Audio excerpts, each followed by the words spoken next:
I would kindly like to invite Asghar Jameel to give us an introduction of the Islamic Labour Code before we move on to the discussion. Jameel, you have the floor. Thank you so much. Thank you so much, Fiona. And yeah, absolutely. Very nicely captured in the video, the summary of the work. I'll just try to share my screen. I hope you can see it, if anyone can just indicate. It's visible. Yes, we can see your screen. Yeah, very good. So I'll be very brief in this one, just to little bit add more color to it, what we just heard in the video. So I think will not take long. Idea is to have most of the time for Q&A, and maybe in the next like 10 minutes, 7 to 10 minutes, I'll try to capture some of the points. Why Islamic Labour Code? You heard it also briefly, but let me try to give you a bit of a color. So these Muslim majority countries, 57, these are all members of an organization called Islamic Organization of Islamic Countries, and so these are the countries with the majority of Muslim population. 26 out of those countries are the ones, as you heard, that they declared Islam as their state religion. And then 14 out of those are the ones who say Islam is the source of legislation. So our work, as it is mostly for the governments of these Muslim countries, and our focus primarily is on these 14. And these 14 mainly come from the Gulf, like Qatar, UAE, and Saudi Arabia. In addition to that, countries in North Africa, like Egypt, and then Pakistan, Iran, Afghanistan. So these are those 14 countries that we are actually trying to advocate and rely on the governments and say, as you claim that Islam is a source of legislation, please use this work as the basis to reform the labor rights and or the labor laws in your country. Then also the work has a lot of relevance for the organizations, like multilateral organizations, those are working in these 57 countries or working anywhere in the world on the labor rights, protection of labor rights. So this can serve as the basis for them, and particularly the organizations those are advocating the labor rights or labor law reforms in the countries. This provide them a strong basis to make a solid argument that why this change is in line with the religion, and then particularly these countries, 26 of them that declares the Islam as the state religion. So the work also has relevance for individuals, particularly if you are learning from, if you have a context of Islam or Islam's view on the labor rights from the media perspective. I think this provides you a very good basis for a comparative study as well. It also sets some of the record straight and addresses some of the I think misconceptions about it. So there's a lot of relevance for individual also. The work is, as I think said it already, it's accessible on the website. I'll just try to briefly show you. It's on islamiclaborcode.org. This has the latest version of Islamic Labour Code, which is the second edition. In this work, we have went through thousands of hadiths and references, but we quoted, carefully selected for each of these 20 chapters, 300 hadiths. Hadiths are the sayings or the practice of Holy Prophet, and then the 300 Quranic verses. So which is already, by the way, almost 30% higher than in terms of references from the first edition, which we had published in 2020. So this is a work in progress. We will continue developing it, and you can always access the most latest version on this website. Meaning, if I just take 30 seconds. So these are the chapters that we cover under the fundamental rights. The proposed Islamic Labour Code is written in form of a labor code.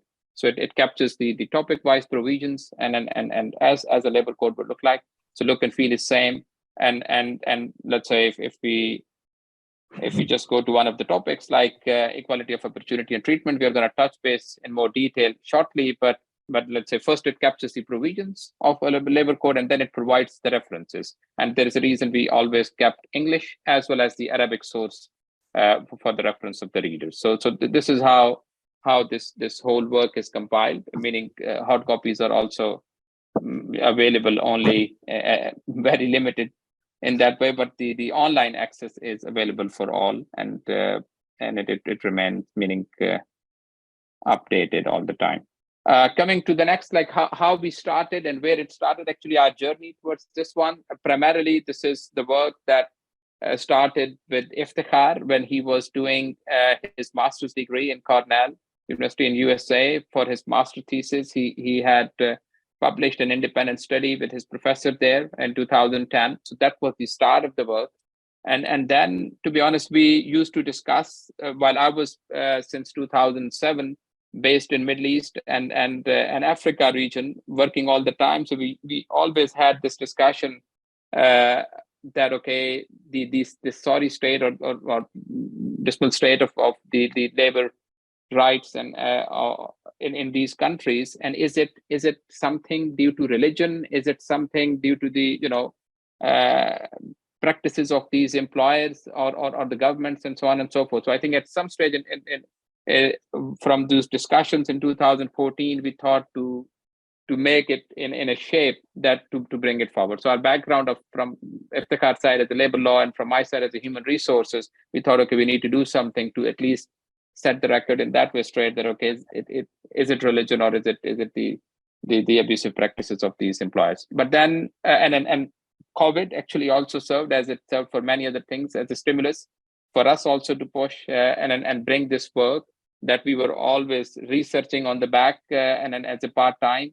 In 2020, we published the first edition of the work. And then very quickly in 2021, as I mentioned, almost with the 30% edition of the references and quotation, we published the second edition of the work. 2022, mostly we are translating. The work initially is published in English, so we are translating into different languages. The work is an ongoing in translation in Urdu language in Pakistan, which is we received a lot of requests from the local audience. So we started that work with the help of external translators. At the same time, we received an interest from an organization called CREDI. CREDI is the non-profit organization working on the labor rights protection in Bosnia.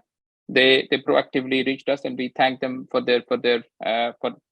making the effort to reach us and also show the interest. This is a collaboration of in that way the minds between Center for Labor Research and CREDI to translate this work into Bosnian, Croatian, and Serbian language to again ensure the reach to wider audience of the message. There's no monetary benefit involved for both sides. It is simply to spread the message, and in that way we are grateful for CREDI for this collaboration.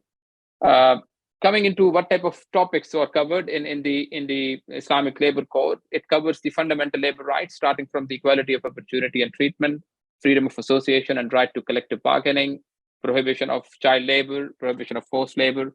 We had also added the occupational safety and health in our 2021 version, which is now also part of the ILO definition of fundamental labor rights. And we believe social security is also a fundamental labor right. That's why you would see it part of the fundamental section of the Islamic Labour Code, and I'll touch base in a minute. And other rights like employment security, wages, working hours, overtime, and the role of labor inspection to ensure the compliance and the enforcement of the labor laws in the country. It's also very important, and it's captured in the Islamic Labour Code. Coming to the social security, primarily meaning in social security, let's say, Islam offers the standard basic pension, with the institution of zakat to everybody in that. And actually just let me give you a bit of a perspective. Zakat is closer to modern day tax on the savings of the rich at the rate of 2.5%. Islamic legal system allows the government to levy other taxes as well as needed, to meet the government expenses.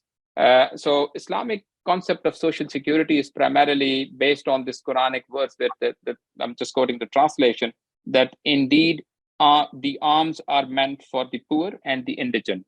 It is the concept of means testing, let's say. So it's not like automatic qualification that everybody would get this, but it is on that means testing method. Then we have kept it quite detailed in the Islamic Labour Code, all the areas that it provides the survivor benefits, unemployment benefits, old age benefits, as well as the employment injury benefits. So So I think that's why we believe that it's a fundamental right, and this is how we captured it in Islamic Labour Code as well. Coming to the next part of the equality of opportunity and treatment, again, looking mainly into the equity. So Quran and Sunnah, which are the basic and fundamental sources of Islamic legislation, declares equality of all humans. So Islam does not allow any discrimination based on sex, race, nationality, disability, religion, or anything. So and I think that's very, very, very important in that way. And I'll just quote one very briefly, a reference, from the last sermon of the Prophet Muhammad Sallallahu Alaihi Wasallam, when he was speaking to all the people in his final pilgrimage to Makkah. He said, "O people, your Lord is one, and your father Adam is one.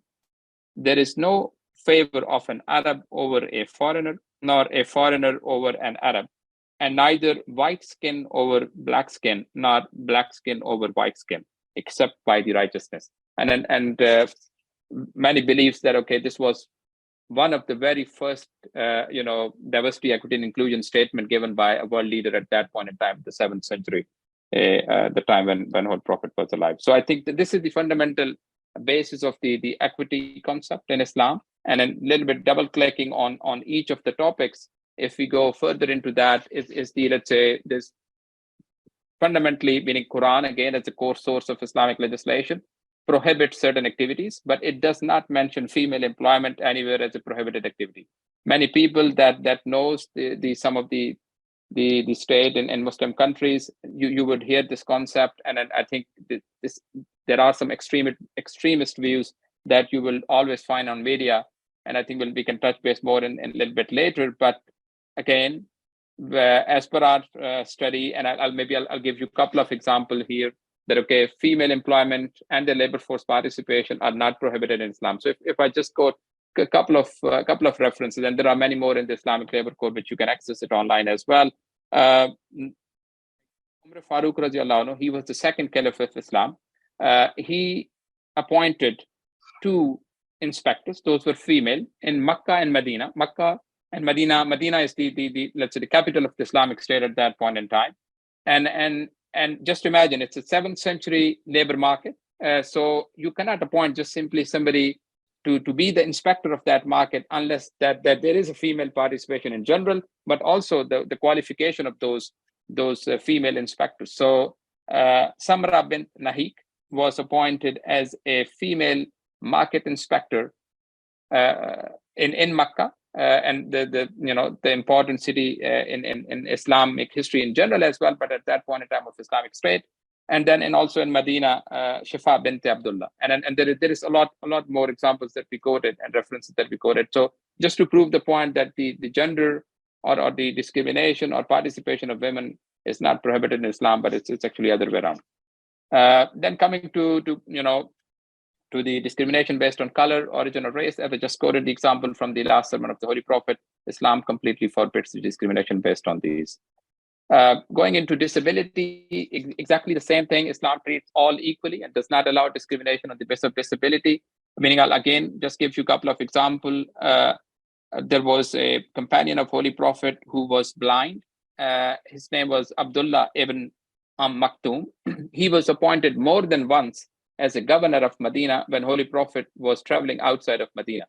So again, looking into the capabilities and skills of the job, not the disability. And also, I think in Quran, we have the details of Musa alayhi salam, meaning how he was given the book of Torah as a written book. Only, we believe as Muslims, the 4 books, only book that was given as a written book because of Hazrat Musa alayhi salam's special prayer to Allah that he had issues with his speaking, and he also prayed to Allah to get to have the his brother Harun alayhi salam, also the Prophet at the same time, to join him hands in delivering the message. So Islam not only not allows the discrimination based on disability, but actually it's rather goes and say providing the reasonable accommodation is critical. So I think that is something that we just would like to highlight. And then coming into the religion, in a way, the last point, and then I take a pause, is the, again, Islam does, and there's no discrimination based on the religion. And it's very fundamental. Meaning, if we look into the Islamic history, something very important happened when Holy Prophet moved from Mecca to Medina, the most important journey in Islamic history and in his own life, when people were trying to kill him in Mecca. So Allah asked him to migrate to Medina. And at that time, he selected a person, an expert guide, to take him safely to Medina. And that person was a pagan of Quraysh. The very people, those who were trying to kill him, he was one of them, but he was expert in this route, deciding and taking from the best route to Medina. So he did not say that, okay, I need to now rely only on somebody who is a Muslim, but he hired somebody who was the expert in that domain, and then without looking into the religion. So religion is not the basis of discrimination. So his life, Holy Prophet's life, completely proves the other way around. So I think I'll just take a pause and give it to maybe Fiona or Dick to take us to the next. Thank you, Jameel. Thanks very much for this introduction to the code. And indeed, I'm almost immediately switching to the next phase. And again, like I said in the beginning, please feel free to ask your questions in the chat if you have them.